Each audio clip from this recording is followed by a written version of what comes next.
제48편 고라 자손의 시 곧 노래. 여호와는 위대하시니 우리 하나님의 성 거룩한 산에서 극진히 찬양받으시리로다. 터가 높고 아름다워 온 세계가 즐거워하며 큰 왕의 성 곧 북방에 있는 시온산이 그러하도다. 하나님이 그 여러 궁중에서 자기를 요새로 알리셨도다. 왕들이 모여서 함께 지나갔으며 그들이 보고 놀라고 두려워 빨리 지나갔도다. 거기서 떨림이 그들을 사로잡으니 고통이 해산하는 여인의 고통 같도다. 주께서 동풍으로 다시스의 배를 깨뜨리시도다. 우리가 들은 대로 만군의 여호와의 성 우리 하나님의 성에서 보았나니 하나님이 이를 영원히 견고하게 하시리로다. 하나님이여, 우리가 주의 전 가운데에서 주의 인자하심을 생각하였나이다. 하나님이여, 주의 이름과 같이 찬송도 땅끝까지 미쳤으며 주의 오른손에는 정의가 충만하였나이다. 주의 심판으로 말미암아 시온산은 기뻐하고 유다의 딸들은 즐거워할지어다. 너희는 시온을 돌면서 그곳을 둘러보고 그 망대들을 세어보라. 그의 성벽을 자세히 보고 그의 궁전을 살펴서 후대에 전하라. 이 하나님은 영원히 우리 하나님이시니 그가 우리를 죽을 때까지 인도하시리로다.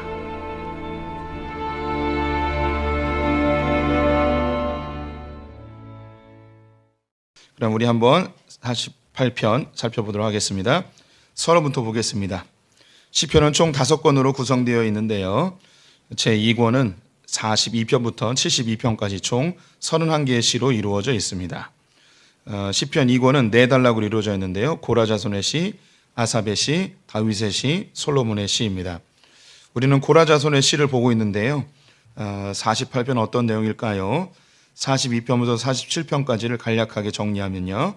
42편, 43편은 바벨론 포로로 끌려가 성전에서 예배하던 날을 그리워하던 탄식시입니다. 44편은 아수르 군대에 포위된 예루살렘에서 하나님께 간절히 기도하던 탄식시이고요. 45편은 왕의 결혼식을 축하하는 노래였습니다. 46편은 아수르의 손에 건져주신 피난처이신 하나님을 찬양하는 시였고요. 47편은 법궤가 예루살렘에 들어올 때에 하나님을 높이는 찬양이었습니다. 이제 48편 들어가 볼게요. 교독해 보겠습니다. 고라 자손의 시 곧 노래. 여호와는 위대하시니 우리 하나님의 성 거룩한 산에서 극진히 찬양 받으시리로다. 터가 높고 아름다워 온 세계가 즐거워하며 큰 왕의 성 곧 북방에 있는 시온산이 그러하도다. 함께 읽습니다. 하나님이 그 여러 궁중에서 자기를 요새로 알리셨도다. 1번입니다. 하나님이 계신 산의 이름은 무엇인가요? 시온산입니다. 시온산. 우리에게 익숙한 단어이죠. 시온. 시온산에 계시는 하나님. 시편 48편은 고라 자손이 지은 노래, 시입니다. 시편에서 노래라는 표제어가 붙은 것들이 총 30개가 있는데요. 그들의 공통점은 하나님을 높이는 것이거나 성전과 관련이 되어 있습니다. 시편 48편은 시온의 노래로 구분되는데요. 그 외에도 시편 46편, 76편, 84편, 87편, 122편이 시온에 대한 노래입니다. 즉 예루살렘과 성전과 그곳에 임재하시는 하나님을 높이는 찬양인 것이죠.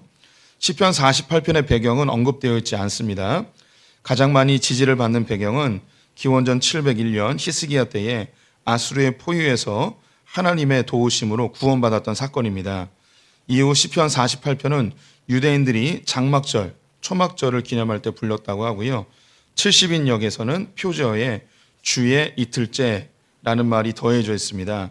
이것은 제2성전 시대 때에 이 노래가 매주 월요일 그 주의 둘째 날, 일요일이 첫째 날이죠. 주일이. 그래서 둘째 날이 월요일입니다. 월요일 예배 때 사용된 것으로 보여집니다. 초대교회에서는 성령 강림절에 불렸다고 합니다.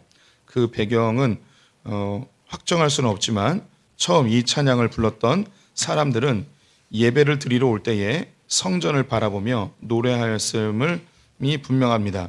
우리는 히스기야 때에 하나님이 예루살렘을 지키신 상황을 배경으로 설명을 해보도록 하겠습니다. 네, 요거 다시 좀 정리해서 이야기를 드릴게요. 이 시는 정확하게 언제 지어졌고 어떤 배경인지 알 수 없습니다. 그런데 많은 학자들이 이 시편에 쭉 읽어오면서 느껴지는 것이 아수르가 예루살렘을 다 포위했다가 18만 5천 명이 하루아침에 죽게 되죠. 그래서 그들이 구원을 받게 되는 상황이 벌어졌습니다. 그것을 배경으로 만들어져서 처음 만들어졌을 때 배경이 그것이었을 거라고 생각을 합니다. 그리고 쭉 읽어보시면서 또 설명을 들으시면서 맞겠구나라는 생각이 들어요. 근데 그 이후에는 이 성전을 하나님이 지키셨고 이스라엘은 너무나 연약하고 아수르에게 금방이라도 패할 것 같은데 하나님이 지켜주신 그 놀라운 사건에 그들이 너무 감격해하면서 왜 하나님이 이 예루살렘을 지켜주셨는가, 그것은 하나님 이곳에 계시기 때문이다 하면서 찬양을 부르기 시작한 거죠. 그래서 이 시온산 예루살렘 성은 하나님이 계신 곳이라는 찬양이 그 이후로 계속 불려지죠. 그러면 예배를 드리러 올 때마다 이 찬양을 부르는 거예요. 저 멀리에 예루살렘 성이 보이는 거죠. 예루살렘 성은 해발 한 600m, 700m쯤 돼요. 그래서 밑에서부터 쭉 바라보면서 부르는 찬양. 특별히 이 찬양이 이제 남유다 사람들이 불렀던 찬양이기 때문에 남유다 예루살렘은 유다 땅 맨 꼭대기에 있습니다. 그리고 나머지 대부분은 이제 밑에 지방에 사는 거죠. 그래서 뭐 그 밑에 베들레헴, 그래 헤브론, 그리고 그 부엘세바 다 밑에 있습니다. 그럼 예루살렘을 보고 가면 어디에 있는 산이냐면 북쪽에 있는 산이 되는 거예요. 그래서 이걸 보면서 그걸 바라보면서 이 찬양을 부르는 거죠. 오라 우리가 여호와의 산에 올라 하나님의 전에 이르자. 예. 제가 그 설교 때 찬양을 잘 안 해요. 왜냐하면 여기만 쓰면 가사가 하나도 생각이 안 나요. 그래서 찬양을 잘 못 부르겠어요. 하나님의 전에 이르자. 주님의 도를 배우고 뭐 이런 찬양을 이것도 이 가사의 내용인데 이 찬양을 부르면서 이제 가게 되는 거죠. 여기 하나님이 머물러 계신 곳이에요. 그래서 특별히 이 찬양이 이스라엘이 멸망하기 전에는 예루살렘에 예배하러 갈 때 이 찬양을 늘 부르면서 절기 때마다 안식일 때마다 성전을 바라보며 이 찬양을 불렀을 것입니다. 그 이후 이제 이스라엘이 패망한 다음에 그 다음에는 이제 그 성전이 없어졌잖아요. 성전이 없어졌으니까 그 다음부터는 성전을 갈망하면서 부르게 됩니다. 이 갈망함을 부르는데 70인역에 보니까 이 70인역은 히브리 성경을 헬라어로 바꿨을 때인데 이때가 바로 이스라엘 백성들이 멸망하고 그 지중해 연안에 다 흩어져 있을 때예요. 근데 그때 뭐라고 써있냐면 주의 둘째 날에 부르는 것이죠. 그래서 이 둘째 날이 그 궁창과 땅을 이렇게 나누었던 날입니다. 하나님이 이제 이 땅 가운데 이제 임재하시는, 하나님이 이 땅 가운데 머무시는 그런 처소가 만들어지는 그런 날이기 때문에 이때 이 찬양을 부른 거죠. 그래서 그 둘째 날, 즉 월요일 날 예배를 드릴 때는 무조건 이 찬양을 부르면서 하나님 예루살렘을 회복시켜 주십시오, 하나님 우리 가운데 임재해 주십시오, 뭐 이런 것을 부르는 찬양입니다. 또 초대교회 때는 이제 예수님이 이제 승천 하시게 되고 그리고 성령님이 강림하실 때에 성령 강림절에 이 찬양을 부르는 거죠. 성령 강림이라는 것은 하나님이 우리 가운데 임재하시는 거죠. 그래서 하나님의 임재를 찬양하고 또 더불어서 영원한 하나님 나라를 꿈꾸며 우리가 주님과 함께 들림받을 새 예루살렘을 갈망하면서 이 찬양을 부르게 된 겁니다. 그래서 이 시편 48편은 그 히스기야 때부터 초대교회 때까지 하나님의 임재를 갈망하면서 부른 그런 찬양, 주님 우리 가운데 임재해 주십시오. 그 주님의 임재한 장소가 얼마나 아름다운지요, 이 찬양을 이렇게 부르게 된 것입니다. 계속 한번 볼게요. 2페이지입니다. 여호와는 위대하시고 우리 하나님의 성 거룩한 산에서 극진히 찬양 받으시리로다. 시편 기자는 위대하신 여호와 하나님을 찬양하고 있습니다. 그런데 이 하나님은 하나님의 성 거룩한 산에 계시는 분입니다. 이어서 시편 기자는 하나님이 계신 곳을 찬양합니다. 터가 높고 아름다워 온 세계가 즐거워하며 큰 왕의 성 곧 북방에 있는 시온산이 그러하도다. 하나님이 계신 곳을 시온산이라고 칭하고 있는데요. 문자적으로 시온은 보호받는 양지바른 이라고 해석을 하기도 합니다. 아랍어로는 산마루라는 의미도 있는데요. 어떤 학자들은 요새, 성으로 주장하기도 합니다. 하지만 시온의 문자적인 뜻은 무의미합니다. 시온은 다음과 같은 의미로 사용이 됩니다. 예루살렘 자체를 시온이라고 부르고요. 여호와가 임재하시는 장소를 시온이라고 부릅니다. 그래서 천국을 시온이라고도 불러요. 하나님의 백성, 하나님의 백성을 너 시온아라고 부르기도 합니다. 그리고 하늘의 예루살렘, 우리가 가게 될 영원한 새 예루살렘을 시온이라고도 부릅니다. 그래서 시온은 그 의미를 해석하는 것이 무의미하고요. 그냥 하나님이 계신 곳, 하나님이 임재의 장소, 이것을 시온이라고 부릅니다. 그럼 여기서 뒤에 나오기도 하는데, 이제 우리 지금 이 시대에는 하나님이 우리 마음에 있잖아요. 그러면 우리는 무엇이 되는 거냐면 시온이 되는 거예요. 동시에 우리는 예루살렘이 되는 거고요. 그래서 우리 성도님들 한 분 한 분이 시온입니다. 예. 그래서 성경에 시온의 딸 이렇게 부르잖아요. 그래서 우리는 곧 시온, 하나님의 임재하심에 있는 하나님의 백성이 되는 것입니다. 계속 읽을게요. 시편 기자는 거룩한 산 시온에 계시는 하나님을 찬양하는데 그 이유를 3절에서 소개하고 있습니다. 하나님은 그 성에 여러 요새는 성체, 궁궐이라는 뜻인데요. 그 성에 가면 그 건물들이 많이 있잖아요. 하나하나. 그것을 의미합니다. 요새에서 자신이 피난처에 있음을 스스로 알리셨도다. 시편 기자가 이처럼 하나님을 찬송하는 이유는 하나님이 피난처가 되어주셨기 때문입니다. 그 증거가 예루살렘 곳곳에 생생하게 증거로 남아있다는 것이죠. 계속 읽습니다. 예루살렘은 아수르의 군대에 포위되어 당장이라도 망할 것 같은 상황이었습니다. 히스기야 왕은 성전에 기도하러 들어갔고 공포에 질린 백성들은 곳곳에 숨죽이고 하나님을 찾습니다. 요게 예루살렘 성 안에 많은 건물들, 요새가 있는 거예요. 요새라는 것은 진짜 요새라기보다는 지금 사람들이 숨어 있는 거죠. 그래서 곳곳마다 건물마다 다 숨어서 숨죽이고 있는 거예요. 예루살렘 성 밖에는 아수르의 군대가 완전히 포위해 있고요. 그리고 하나님께 숨죽여 기도합니다. 주여 우리를 도우소서. 내일이면 아수르 군대가 진격해 들어올 것 같은 암울한 밤입니다. 두려움과 긴장감으로 뜬 눈으로 밤을 새게 하였습니다. 동이 터오를 때가 되었음에도 공격이 없었습니다. 뭔가 이상한 느낌이 들었습니다.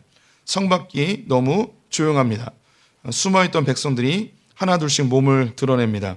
서로의 눈빛에서 신비한 기운을 느끼고 있습니다. 도대체 무슨 일이 벌어진 것이지? 그때 갑자기 성벽 파수꾼의 목소리가 멀리서 들립니다. 아수르 군대가 사라졌다! 이게 무슨 일인가? 백성들은 성문을 열고 밖으로 나갑니다. 여기저기 널브러진 아수르의 시신만이 그들을 맞이하는 것이 아닌가요? 한순간에 예루살렘 성 사람들은 탄성과 환호를 지릅니다. 주님이 하셨습니다. 주님이 우리를 도우셨습니다. 네, 뭔가 이게 소설을 읽는 듯한 느낌을 주려고 했는데, 네, 제가 옛날에 이게 소설도 쓰고 그랬습니다. 뭐 별로 재미없는 소설이었겠죠. 이걸 보면. 좀 이렇게 머리로 그려지십니까? 밖에는 다 아수르의 군대가 포위해 있고, 히스기야 왕은 성전에 기도하러 들어갔고, 백성들은 자기의 집에서 다 숨어 있습니다. 그래서 그 건물이 다 요새라고 불려지는 거죠. 네, 아침이 되었는데 공격이 안 들어오는 거예요. 나가 보니까 다 죽어 있는 거죠. 그때 깨달은 거죠. 하나님께서 이 예루살렘 성 자체를 요새로 만드셨구나. 하나님이 요새가 되어주셨구나. 그래서 건물마다 그 흔적이 다 남아있는 거죠. 내가 여기 숨어 있었어. 근데 주님이 우리를 도우셔서 우리를 이렇게 살려주셨어. 나는 여기 숨어 있었어. 나는 똥숟간에 숨어 있었어. 나는 다락에 숨어 있었어. 나는 침대 밑에 엎드려 있었어. 막 이렇게, 우리 지금 뭐 상상이 안 되시죠? 공산당들이 쳐들어왔을 때 어디 숨겠습니까? 성도님들. 옛날에는 똥숟간에 숨어 있고 막 그랬잖아요. 그랬던 뭐 영화 같은 거 보면은 그 빨대로 입만 내놓고 이렇게 숨만 죽이고 공산당이 다 물러가기를 기다렸던 그런 이야기들 있잖아요. 안 들어보신 것 같네요. 뭐 이런 이야기들. 그리고 뭐 애들은 그 천장 뚫어가지고 천장에다 숨어놓고 그래서 천장 구멍으로 보다가 엄마 아빠가 공산당의 총칼에 막 해서 죽고 막 이런 이런 이야기. 그러니까 이게 지금 정말 절대절명의 위기의 순간에 자기가 숨어있던 곳곳마다 그 자기 흔적이 남아 있는 거죠. 근데 하나님이 이곳을 우리의 요새로 만들어 주셨구나, 우리를 이렇게 구해 주셨구나, 이런 고백이 막 저절로 터져 나오는 거죠. 4절부터 8절까지 교독해 보겠습니다. 왕들이 모여서 함께 지나갔으며 그들이 보고 놀라고 두려워 빨리 지나갔도다. 거기서 떨림이 그들을 사로잡았으니 고통이 해산하는 여인의 고통 같도다. 주께서 동풍으로 다시스의 배를 깨뜨리시도다. 우리가 들은 대로 만군의 여호와의 성 우리 하나님의 성에서 보았나니 하나님이 이를 영원히 견고하게 하시리로다. 2번입니다. 시편 기자는 하나님께서 예루살렘을 공격하는 적들을 물리치심을 동풍으로 무엇을 깨뜨리신 것 같다고 하였나요? 다시스로 가는 배를 깨뜨린 것 같다고 이야기합니다. 이렇게 문맥이 안 맞는 문제였는데도 잘 풀어주셔서 감사합니다. 문제를 이렇게 글을 이렇게 썼지 참 못 썼네요. 하나님이 시온을 영원히 견고하게 하시리로다. 시편 기자는 하나님께서 예루살렘을 지키심으로 말미암아 적들이 떠나갔음을 찬송합니다. 세 번역으로 읽어볼게요. 보아라, 이방 왕들이 함께 모여 맹렬히 쳐들어왔다가 시온산을 보자마자 넋을 잃고 혼비백산하여 도망쳤다. 거기에서 그들이 큰 두려움에 사로잡혔으니 고통당하는 자들의 그들의 모습이 해산하는 여인과 같고 동풍에 파산되는 다시스의 배와 같았다. 시편 기자는 예루살렘의 승리는 하나님의 작품임을 선포합니다. 왕들이 모여 예루살렘으로 맹렬하게 쳐들어왔지만 난공불락의 예루살렘을 보고 두려워 도망쳤다는 것입니다. 그들이 당한 고통은 여인의 해산의 고통과 같았다고 합니다. 또한 다시스로 가던 배가 동풍을 만나 파손되는 꼴이라고 합니다. 맥길 통증 지수라는 게 있는데요. 1등이 군발 두통이라고 합니다. 이건 전 세계 인구 중에 0.1%만 발병되는 병인데요. 잘 모르는 병이에요. 머리에서 이렇게 두통이 있는데 이렇게 군발 이렇게 무리를 져서 통증을 일으키는 거예요. 막 이렇게 아프고 이렇게 아프고 이렇게 아프고. 그래서 우리는 잘 모르잖아요. 병 걸리는 사람이 많이 없어서. 근데 사람이 느끼는 가장 큰 고통이 군발 두통이라고 하네요. 이런 거 걸리지 마시기 바랍니다. 소풍교회를 다니면 안 걸릴 줄 믿습니다. 그런데 여기 계신 분들은 두 번째 고통을 느꼈습니다. 분만 고통. 그런데 이게 차이가 많이 나요. 군발 두통이 90에서 100이에요. 그런데 출산의 고통이 40에서 50이래요. 근데 2등이에요. 신장 결석 고통 3등이에요. 절단 후 신경병성 통증, 전달됐을 때 느끼는 고통이 4등이고요. 3도 화상이 5등이고요. 요통, 디스크 탈출 통증 6등입니다.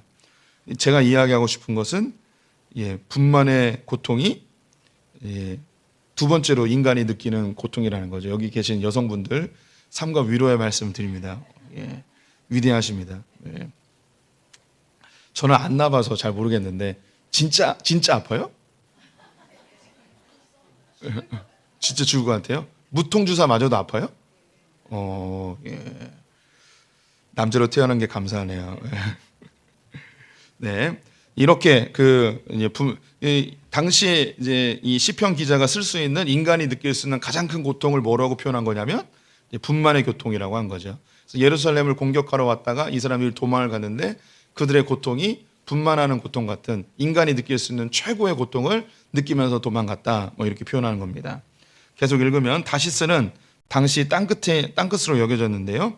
이곳으로 향하는 이곳을 가기 위해서는 지중해를 통과하는 과정이 필요한데요. 많은 폭풍으로 배들이 파손되는 일이 많았습니다. 다시스로 도망하던 요나가 만났던 풍랑이 이것이고요. 바울을 태우고 갔던 배가 이 풍랑을 만나게 된 것이죠. 그런데 여기서 이제 동풍이라는 말은 서쪽에서 동쪽으로 부는 바람으로 하나님의 도구로 성경에 자주 사용되는 단어입니다. 방향이 중요한 것은 아니고요. 하나님이 사용하셨다는 것이 중요한 의미입니다. 성경에서 동쪽은 하나님의 반대편이고요. 서쪽은 하나님을 향하는 편입니다. 그래서 동풍은 하나님께로부터 불어오는 바람으로서 하나님의 심판의 의미를 담고 있습니다. 그래서 성경에서 이 방향을 이야기하는 것은 이 동쪽은 하나님의 반대편을 의미해요. 그래서 가인이 하나님께 범죄하고 에덴의 동쪽으로 도망을 가잖아요. 그리고 아수르도 이스라엘의 동쪽에 있었고 바벨론도 동쪽에 있었고 페르시아도 동쪽에 있습니다. 그래서 동쪽에서 오는 자들은 하나님을 반대하는 자들이에요. 근데 서쪽은 하나님이 계신 곳입니다. 근데 왜 이런 개념이 생기는가? 해가요 동쪽에서 떠서 서쪽으로 칩니다. 그래서 그 서쪽으로 지는 해를 바라보는 게 하나님을 바라보는 거예요. 그런데 동쪽을 바라보는 것은 하나님이 떠오르잖아요. 대항하는 의미를 갖고 있어요. 그래서 동쪽은 하나님을 대적하는 방향, 서쪽은 하나님을 향하는 방향입니다. 그래서 동풍이라 하면 서쪽에서 동쪽으로 불어오는 거죠. 그래서 동풍이라 하면 하나님의 도구의 바람을 의미할 때 동풍이라고 합니다. 그래서 동풍이라고 해서 진짜 동쪽에서 왔느냐? 동쪽에서 올 수도 있죠. 그런데 그 방향이 중요한 게 아니고 하나님이 바람을 일으키고 하나님이 무엇인가 심판할 때 사용하는 그 도구가 동풍으로 이게 사용이 되는 거죠. 그래서 여기 나와 있긴 한데요. 그 창세기 41장 6절에 나오는 내용이 바로가 요셉 시대 때 이제 꿈을 꾸잖아요. 그래서 동풍이 불어가지고 잘 익은 그 곡식이 메말라 버리는 그런 일이 있습니다. 그래서 이 동풍이 하나님의 심판의 도구입니다. 출애굽기 10장 13절에는 동풍이 불어와서 메뚜기 떼가 옵니다. 그래서 이 동풍도 하나님의 도구이고요. 출애굽기 14장 21절은 홍해를 건널 때 동풍이 와서 홍해가 갈라지고 마르게 됩니다. 그래서 이 동풍은 다 하나님의 도구, 하나님의 심판의 도구, 구원의 도구 그것을 의미합니다. 계속 읽을게요. 시편 기자는 예루살렘을 공격하러 올라온 아수르의 군대가 감당할 수 없는 예상하지 못했던 하나님의 기적 앞에 두려움과 고통으로 물러가게 되었음을 찬양하고 있습니다. 시편 기자는 아수르의 공격 상황을 뛰어넘어 하나님이 예루살렘 성을 견고히 지키실 것임을 찬양하고 있습니다. 9절에서 11절 교독해 보겠습니다. 하나님이여 우리가 주의 전 가운데서 주의 인자하심을 생각하였나이다. 하나님이여 주의 이름과 같이 찬송도 땅 끝까지 미쳤으며 주의 오른손에는 정의가 충만하였나이다. 주의 심판으로 말미암아 시온산은 기뻐하고 유다의 딸들은 즐거워할지어다. 3번입니다. 시편 48편을 찬송하는 사람들은 어디에서 주의 인자하심을 생각하고 있나요? 주의 전 가운데서 성전 안에서 생각하는 거예요. 여기 8절 끝에 셀라라고 되어 있거든요. 셀라는 곡조가 바뀌는 것이라는 음악 기호라고 설명을 드렸죠. 정확하게 모르지만 그럴 가능성이 제일 높아요. 그래서 제가 이 시편 48편을 읽으면서 8절까지는 그 히스기야 때의 상황을 회상하면서 부르다가 이제 9절부터 14절까지는 그 상황에서 나와서 이제 믿음의 후배들이 성전을 보면서 성전 안에서 하나님이 이 성을 이렇게 지키셨구나, 우리 조상들을 이렇게 구해주셨구나라는 걸 회상하면서 그 찬양하는 그 곡조가 확 바뀌어지는 그런 이미지가 저에게 다가옵니다. 뭐 이것은 그 당시에 우리가 이 찬양을 부르지 않았기 때문에 모르겠지만 어쨌든 저는 그렇게 이제 느껴지는 거예요. 계속 읽어보겠습니다. 시온성에 있는 성전에 계신 하나님, 아수르 군대는 물러가고 예루살렘에는 평화가 찾아왔습니다. 성 밖으로 나가 하나님이 행하신 놀라운 역사를 확인한 백성들은 다시 성 안으로 들어와 누가 먼저라고도 할 것 없이 자연스럽게 발걸음을 성전으로 향합니다. 멸망 직전까지 갔던 예루살렘 백성들의 눈에는 눈물이 하염없이 흐릅니다. 주님 감사합니다. 주님 정말 감사합니다. 그들은 하나님의 성전 한가운데서 주님의 인자하심을 생각할 수밖에 없습니다. 이 놀라운 사건은 이웃나라에게 전파되었고 여호와의 이름은 높아지며 이방인들의 입술에 찬양이 흘러나오게 되었음이 분명합니다. 와, 이스라엘의 하나님이 아수르를 물리치셨대. 정말 대단하다. 이스라엘의 하나님이 그럼 세상에서 제일 강한 신이야? 또한 이방인들의 입술에는 하나님의 정의에 대한 찬양도 흘러나옵니다. 그놈들 그렇게 악랄하게 사람들을 괴롭히더니 꼴 좋다. 하나님이 천벌을 내리신 거야. 저런 놈들은 죽어도 싸. 하나님이 행하신 놀라운 심판 앞에 예루살렘 백성들과 유다 민족은 기뻐하며 즐거워합니다. 구약의 예루살렘 성과 예루살렘 성전은 기원전 586년 바벨론에 의해서 완전히 파괴가 되었습니다. 그들은 하나님이 거하시는 성전, 하나님이 지켜 보호하시는 예루살렘 성의 파괴가 너무나 큰 충격이었습니다. 이것은 우상처럼 되어버린 예루살렘 성과 성전을 파괴하시고 성전에 임재하시는 하나님을 바라보게 하는 하나님의 전략이었습니다. 네, 이렇게 히스기야 때에 하나님이 지켜 보호해 주셨는데요. 그로부터 한 120년쯤이 지나서 예루살렘이 이제 멸망하게 됩니다. 이 찬양은 계속 살아있는 거죠. 하나님이 이 예루살렘 성 가운데, 성전 가운데 계시는구나. 그래서 우리를 이렇게 구해 주셨구나. 하나님이 임재하는 곳에 있으면 우리가 살 수 있구나. 이런 찬양을 불렀는데 이스라엘 백성들은 어떻게 변질되냐면 이 예루살렘 안에만 들어와 있으면 살 수 있구나. 성전만 잘 지키면 살 수 있구나. 라는 걸로 바뀌어 버립니다. 그래서 하나님 그 성전 안에 임재하시는 하나님, 예루살렘에 임재하시는 하나님을 잊어버리고 그 건물 자체에 그들이 집착하게 되는 거예요. 그래서 이 건물이 우상이 돼버리고 성전이 하나님보다 더 높아져 버리는 상황이 돼버리는 거죠. 그래서 하나님은 이런 상태로 예루살렘을 놔두면 안 되는 거예요. 그래서 이 건물은 아무 의미가 없고 성전도 아무 의미가 없으며 이 성전이 성전될 수 있는 것은 하나님의 임재가 있어야만 성전이 성전되는 거고 예루살렘이 참된 예루살렘이 되기 위해선 하나님의 임재가 있어야 되는 거죠. 그래서 하나님은 정말 그 눈물을 머금고 결단을 내리십니다. 예루살렘 성을 다 무너뜨리시고 성전을 다 파괴해 버리시기로 결정한 거죠. 그러면 성전이 없어졌어요? 성이 없어졌어요. 그러면 이스라엘 사람들이 그 뭐라고 느끼냐면 하나님이 사라져 버린 건가? 하나님이 떠나버린 건가? 그런데 가는 곳곳마다 하나님이 일하시는 거죠. 그때 깨닫습니다. 아, 성전이 중요한 게 아니고 예루살렘 성이 중요한 게 아니고 하나님 자체가 중요한 거구나. 그것을 포로로 끌려간 세월 동안 깨닫게 됩니다. 그걸 깨닫게 돼요. 깨닫게 돼서 돌아옵니다. 돌아와서 성전을 다시 짓죠. 그러면 성전이 중요한 게 아니고 하나님이 정말 중요한 거구나라는 걸 깨달은 상태에서 성전을 짓는 거예요. 계속 읽어볼게요.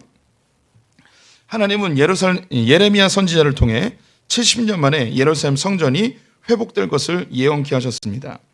이 70년의 과정을 통해 건물로서의 성전이 아니라 하나님과의 임재의 장소로서의 성전을 바라보기를 원하셨습니다.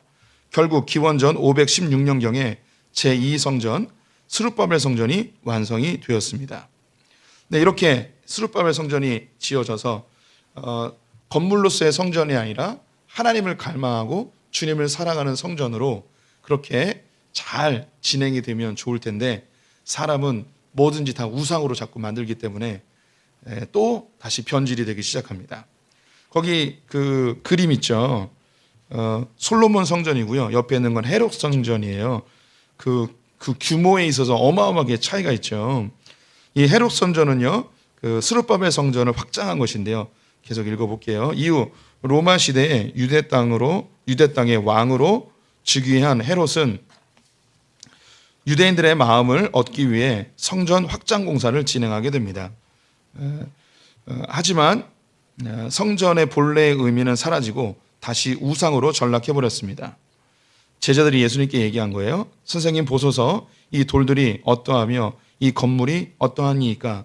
제자들은 성전에 대한 자부심을 표현하였습니다. 하지만 예수님께서는 돌 하나도 돌 위에 남지 않고 다 무너뜨려지리라 라고 선언하십니다. 반면 참된 성전을 3일 만에 다시 짓겠다고 하셨죠. 이 성전은 바로 우리 안에 있습니다. 성전은 건물이 아닌 하나님이 거하시는 장소입니다. 우리 안에 하나님이 임재하심으로 우리는 하나님의 성전이 되는 것이죠. 너희는 너희가 하나님의 성전인 것과 하나님의 성령이 너희 안에 계시는 것을 알지 못하느냐? 하나님의 성전, 성막을 세우는 이유는 하나님 백성들과 교제하기 위함입니다. 번제단에서 죄를 일시적으로 씻고 보좌 앞으로 나와 하나님과 만나는 곳이 성전이죠. 하나님은 성전에 휘장을 찍고 나오셔서 예수 그리스도의 보혈의 피로 정결케 된 우리 안으로 친히 들어오셔서 거하기 시작하십니다. 요한일서 4장 15절 읽어주세요. 시작. 누구든지 예수를 하나님의 아들이라 시인하면 하나님이 그의 안에 거하시고 그도 하나님 안에 거하느니라. 네. 다시 정리하면 예루살렘 성과 예루살렘 성전이 그들에게 우상이 되어버렸습니다. 이곳에 임재하시는 하나님을 잊어버리고 그 건물에만 집착하게 된 것이죠. 그래서 하나님이 건물을 없애버리셨습니다. 하나님께 집중하도록. 그런데 이스라엘이 재건의 회복의 상징으로 예루살렘을 다시 짓게끔 약속을 이루셨는데 이 성전에서 하나님만 바라보고 주님과 만남의 그 시간을 갈망하는 게 아니고 또다시 이 건물에 집착하는 이스라엘 모습을 보이게 되죠. 그래서 결국 하나님께서는 이 예루살렘 성과 예루살렘 성전을 완전히 다시 다 무너뜨려 버리시고 이제는 성전을 짓지 않고 성전을 우리 성도님들 안에 친히 만들어 버리셨습니다. 그래서 예루살렘에는 다시는 성전이 지어지지 않습니다. 성전은 두 개 있으면 안 되거든요. 왜냐하면 하나님은 늘 중앙 성소 제도라고 한 곳에만 머무세요. 그래서 이제는 하나님께서 예루살렘 성전이 아니고 어디에 머무시냐면 우리 안에 교회 안에 머무시기 때문에 이제 제3성전은 지어지면 안 됩니다. 지어질 수도 없습니다. 하나님이 그렇게 놔두시지 않습니다. 예, 참 놀라운 게 뭐냐면 이스라엘 사람들은 그렇게 성전을 소중하게 생각하거든요. 그러면 성전을 지을 만도 하잖아요. 그런데 짓지 못하고 있어요. 왜 못 짓고 있냐면 그 성전 자리에 그 이슬람의 모스크 황금 사원이 딱 자리하고 있어요. 그래서 이스라엘 사람들이 짓고 싶어도 지을 수가 없어요. 이게 하나님의 절묘한 섭리예요. 이스라엘이 얼마나 성전을 짓고 싶겠습니까? 어떤 사람들의 이야기로는 성전을 지을 수 있는 모든 재료를 다 만들어 놨다는 거예요. 준비해 놨다는 거예요. 이 모스크만 사라지면 거기다 지을 수 있다는 거죠. 뭐 진짜인지 아닌지 모르겠어요. 그런데 예수님이 다시 오시는 날까지 절대 제3성전은 지어질 수가 없습니다. 왜냐하면 아까 이야기했듯이 중앙 성소제도 하나님은 한 곳에만 머무세요. 이제 이 예루살렘 성전에 머물지 않고 이제 하나님은 어디에 머무시냐면 교회, 우리 안에 두세 사람이 모인 곳에 내가 함께 있다고 교회 안에 우리 안에 있기 때문에 하나님이 제3성전에 머물 필요가 없으세요. 그래서 이 성전을 이스라엘 사람들이 짓지 못하도록 하나님이 황금사원으로 딱 자리하게 하고 아무도 이 유대인들은 거기 못 들어가요.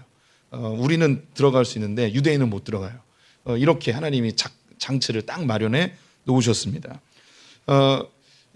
이제 그 성전의 목적을 다시 한번 기억하면 번제단에서 죄를 일시적으로 씻고 하나님의 보좌 앞에 나가서 주님의 말씀을 듣는 주님과 사귀는 이것이 성전의 목적이죠. 하나님을 만나는 곳, 하나님의 임재를 경험하는 곳, 이것이 성전입니다. 이것이 이제 기능을 하지 못해서 다 없애버리고 예수님이 우리의 죄를 위해 죽으심으로 우리는 정결케 되었습니다. 그래서 주님은 늘 이제 우리 안에 거할 수 있는, 그래서 우리 안에 들어와서 우리와 머물며 함께 먹고 마시고 함께 교제하는 우리가 성전이 되어졌죠. 그래서 옆에 계신 분이 얼마나 소중한 존재인지 모릅니다. 하나님의 성전이에요.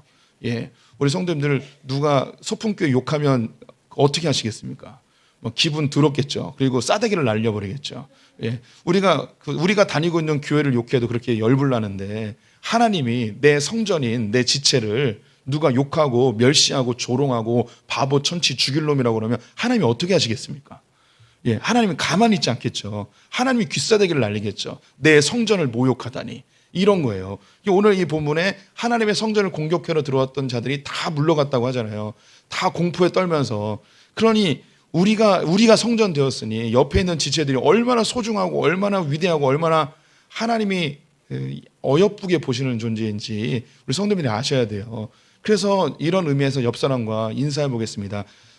당신은 하나님의 성전이십니다. 네, 한 번 더 인사할게요. 나는 하나님의 성전입니다. 네, 마지막으로 인사해 보겠습니다. 몰라봬서 죄송합니다.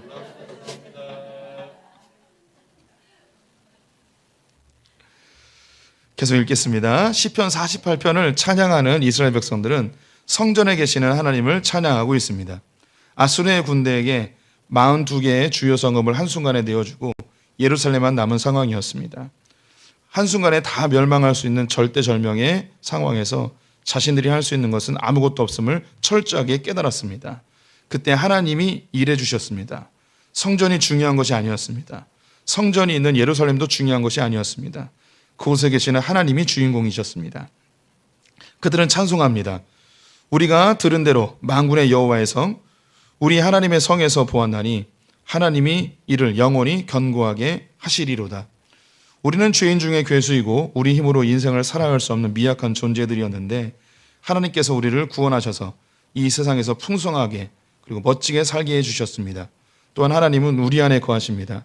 그 하나님께서 영원히 하나님의 처소인 우리를 지켜 보호하심을 믿으시길 축원드립니다. 우리 12절부터 14절 성도님들이 쭉 읽어주세요. 시작. 너희는 시온을 돌면서 그곳을 둘러보고 그 망대들을 세어보라. 그의 성벽을 자세히 보고 그의 궁전을 살펴서 후대에 전하라. 이 하나님은 영원히 우리 하나님이시니 그가 우리를 죽을 때까지 인도하시리로다. 아멘. 4번입니다. 시편 기자는 예루살렘을 지키신 하나님께서 언제까지 인도하신다고 고백하나요? 죽을 때까지. 네. 방금 전에 그 9절부터 11절까지 하나님의 인자하심을 어디에서 생각하고 있었냐면 하나님의 전 안에서 생각하고 있었습니다. 전에 안에 있었던 거예요. 이제 밖으로 나온 거예요. 밖으로 나와서 믿음의 후배들에게 이야기하는 거예요. 너희는 시온을 돌면서 이것을 둘러보아라. 망대를 세워보아라. 그리고 성벽을 자세히 살펴보아라. 그리고 궁전, 건물들을 살펴보아라. 이야기하는 거죠. 이게 이제 그림이 그려지는 거죠. 이제 예루살렘 성전으로 예배하러 오는 거예요. 밑에서부터 저 북방에 있는 산 예루살렘으로 가면서 아버지가 노래로 불러주는 거죠. 얘들아, 옛날에 히스기야 때에 아수르가 포위하고 있었는데 정말 죽을 것 같은데 주님이 18만 5천 명 한순간에 죽여버리고 그들이 구원을 받았어. 그들은 그 몸을 숨기고 똥숫간에서 숨어있고 다락방에서 숨어있고 그것이 다 하나님이 지키신 요새였었어. 그들이 나와보니까 다 죽어있었어. 그들이 찬송을 부르며 하나님이 하셨습니다라고 막 찬송을 불렀어 라고 하면서 이제 올라가는 거죠. 올라가가지고 성전 안에 들어간 거예요. 얘들아, 여기 봐라. 이 안에 하나님의 인자하심을 생각해봐. 그들은 아무 힘이 없었고 우리도 아무 힘이 없잖아. 그런데 하나님을 바라보고 주의 임재를 소망하는 자들은 하나님이 이렇게 영원토록 지켜주실 거야. 그리고 여기서 얘기하고 이제 성전 밖으로 나온 거야. 이제 봤지? 야, 예루살렘을 쭉 한번 둘러봐. 망대가 몇 개가 있는지 그 성벽을 자세히 보고 또 하나님이 이 성을 얼마나 아름답게 지으셨는지 한번 쭉 봐봐. 그리고 찬송하는 게 이 하나님께서 이렇게 예루살렘 성을 지키신 그 하나님께서 우리가 죽을 때까지 지켜 보호해 주실 거야 하면서 자기 자녀와 함께 예루살렘에 예배하러 오면서 이 찬양을 부른 이렇게 그림이 그려지는 거죠. 계속 읽어볼게요. 시온의 영광을 후대에 전하라. 시편 기자는 하나님이 거하시며 보호하시는 예루살렘을 너무너무 사랑하고 자랑스럽게 여기고 있음을 느낄 수 있습니다. 시편 기자는 이 시를 만들어 믿음의 후배들에게 함께 부르길 소원합니다. 예루살렘 성에 들어온 믿음의 후배들이여, 하나님이 거하시는 이 아름다운 성을 둘러보고 그 망대들을 세워보시게, 하나님의 거룩한 성의 성벽을 자세히 보고 멋들어진 궁전을 살펴보게, 그리고 믿음의 후배들에게 전하여 주게. 예루살렘 성에 계시는 하나님은 영원한 우리의 하나님이며 그가 우리를 죽을 때까지 인도하실 것이라고. 이제 예루살렘 성과 성전은 존재하지 않습니다. 육적 이스라엘은 멸망하였고 성전은 파괴되었습니다. 성전은 하나님이 거하시는 곳이고 바로 우리 성도들이 하나님의 성전입니다. 그의 안에서 건물마다 서로 연결하여 주 안에서 성전이 되어가고 너희도 성령 안에서 하나님의 거하실 처소가 되기 위하여 그리스도 예수 안에서 함께 지어져 가느니라. 이렇게 성전으로 지어진 성도들이 모여 예루살렘이 새 예루살렘이 됩니다. 요한계시록 21장 9절부터 12절 교독해 볼게요. 7 대접을 가지고 마지막 7 재앙을 담은 7 천사 중에 하나가 나와 내게 말하여 이르되 이리 오라, 내가 신부 곧 어린 양의 아내를 내게 보이리라 하고, 성령으로 나를 데리고 크고 높은 산으로 올라가 하나님께로부터 하늘에서 내려오는 거룩한 성 예루살렘을 보이니, 하나님의 영광이 있어 그 성의 빛이 지극히 귀한 보석 같고 벽옥과 수정같이 맑더라. 크고 높은 성곽이 있고 12문이 있는데 문에 12 천사가 있고 그 문들 위에 이름을 썼으니 이스라엘 자손 12 지파의 이름들이라. 네, 요한계시록 21장은 요한계시록의 결론에 해당되는데요. 7 대접의 재앙을 내리던 7 천사 중 하나가 사도 요한에게 이야기를 합니다. 내가 너에게 예수 그리스도의 신부 어린 양의 아내를 내가 소개시켜 줄게. 일로 와봐. 해서 소개를 시켜줍니다. 어린 양의 아내 신부를 소개시켜 주는 거예요. 근데 그 신부를 소개시켜 줬는데 10절에 보니까 하늘에서 내려오는 거룩한 성 예루살렘이 보이니 라고 되어 있습니다. 천사가 내가 신부를 소개시켜 줄게 라고 보여준 게 뭐냐면 예루살렘을 보여준 거예요. 그러니까 신부가 뭐냐면 예루살렘인 거죠. 그래서 우리 성도님들 한 분 한 분이 바로 예루살렘의 벽돌 하나하나예요. 근데 이 벽돌이 그냥 벽돌이 아니고 얼마나 아름다운 벽돌인지 보석이라고 표현을 합니다. 그 보석을 이름을 나열하는데요. 21장 18절부터 21절까지 한 절씩 교독해 볼게요. 그 성곽은 벽옥으로 쌓였고 그 성은 정금인데 맑은 유리 같더라.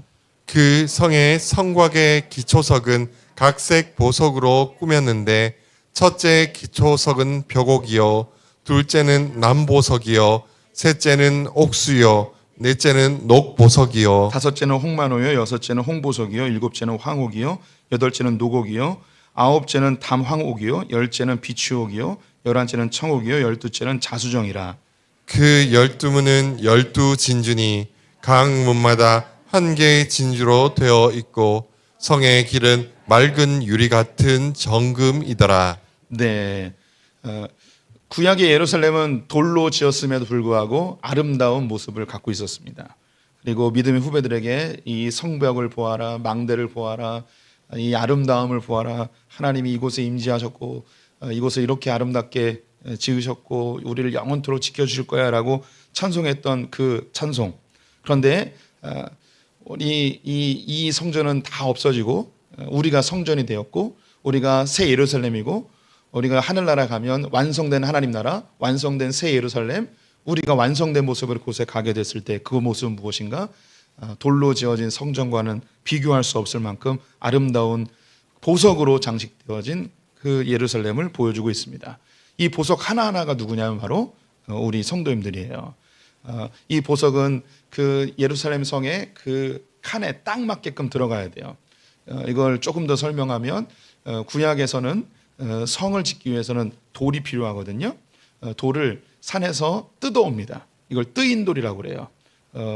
저는 이 단어를 좋아해요. 뜨인돌. 물에 둥둥 떠있는 돌이 아니라 뜯어낸 돌을 뜨인돌이라고 하는 거예요.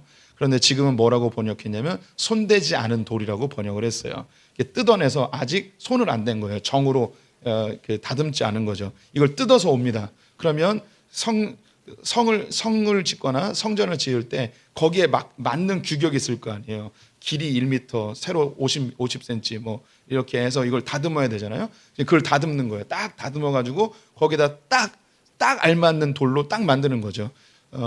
이 작업을 누가 하느냐? 바로 하나님이 하시는 거예요. 하나님 나라 새 예루살렘에 우리 성도님들 한 분 한 분이 들어가야 된 그 공간이 있어요. 나 외에는 이 공간을 채울 수가 없어요. 그래서 하나님이 우리의 인생 72년 혹은 82년 동안 질병이나 고통이나 때로는 아름다운 사랑이나 그런 여러 가지 인생의 과정들을 통해서 우리를 아름다운 보석으로 딱 만들어서 새 예루살렘에 딱 끼워 넣는 거죠. 그래서 주님이 우리 성도들을 그렇게 다듬어 가고 계시는 과정이에요. 이것을 뭐 훈련이라고도 표현하고 제자화라고도 표현하고 성화라고도 표현하고 주님을 닮아가는 삶이라고도 표현하고 그렇게 주님이 우리를 새 예루살렘의 아름다운 모습으로 딱 만들어 주시는 거죠. 그러면 그때 이 찬송을 이제 우리가 부르는 것이 아니라 천사들이 우리를 향해서 찬송하게 될 것입니다. 우리 22장 5절 같이 읽어보도록 할게요. 시작. 다시 밤이 없겠고 등불과 햇빛이 쓸데없으니 이는 주 하나님이 그들에게 빛이심이라 그들이 세세토록 왕노릇하리로다. 아멘.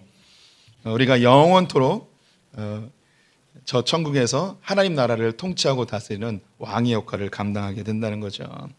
그래서 우리 성도님들이 얼마나 소중하고 아름답고 보배로운 존재들인지 자부심을 갖고 사셨으면 좋겠습니다. 이 세상이 나를 어떻게 평가하든 세상의 기준으로 볼 때 나는 한없이 초라하고 부족해 보이는 그런 사람일지 모르겠지만 하나님 입장에서는 그 어떤 것과도 바꿀 수 없는 천하와도 바꿀 수 없는 소중한 존재입니다.